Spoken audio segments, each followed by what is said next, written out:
Brilliance Audio presents the unabridged recording of The Shield-Maiden, a Foreworld SideQuest by Michael Tinker Pearce and Linda Pearce, performed by Mary Robinette Kowal.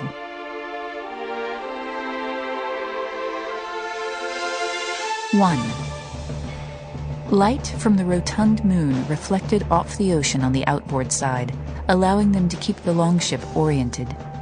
Land was the darkness on the other side of the Carvey, the sleek and narrow longship. It was closer than the ship's captain preferred, but Kowal Arvidsson had overridden his concerns. If they were too exposed on the water, they might be sighted by the Danish marauders they knew were somewhere behind them, a veritable fleet of 4 longships. There were only a dozen men on the Carvey, less than a third of the number the boat could comfortably hold, and they could not afford to get caught. The Carvey had a very shallow draft. It could hug a shoreline safely.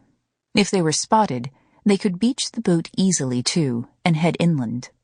Of course, in that case, their journey would take longer, which was why Kowal had risked taking to the sea. His men dozed on their benches, their oars raised and locked.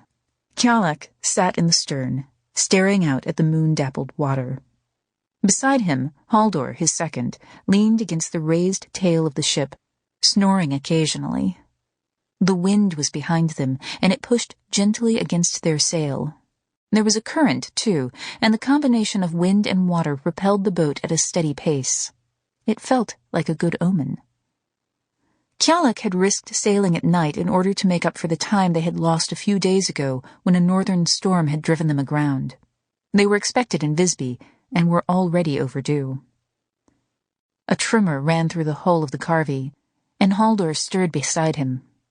Kowal stared ahead, peering through the dim night, but he saw nothing beyond the pale planks of the longship. He heard the captain's voice, calling out to the lookout in the prow of the boat, and he winced slightly when a small light sputtered to life. The lookout had lit a lantern, and he cringed at the idea that they were making themselves so visible on the open water. He stood and walked carefully down the center of the boat. Around him the men started stirring on their benches, shaken out of their nocturnal stupors by the tremors. "What is your man doing?" he hissed at the captain when he reached the forward benches. "We can be seen." The captain held up a hand, all his attention devoted to listening to the night and the ocean. Kowal held his... Sample complete. Ready to continue?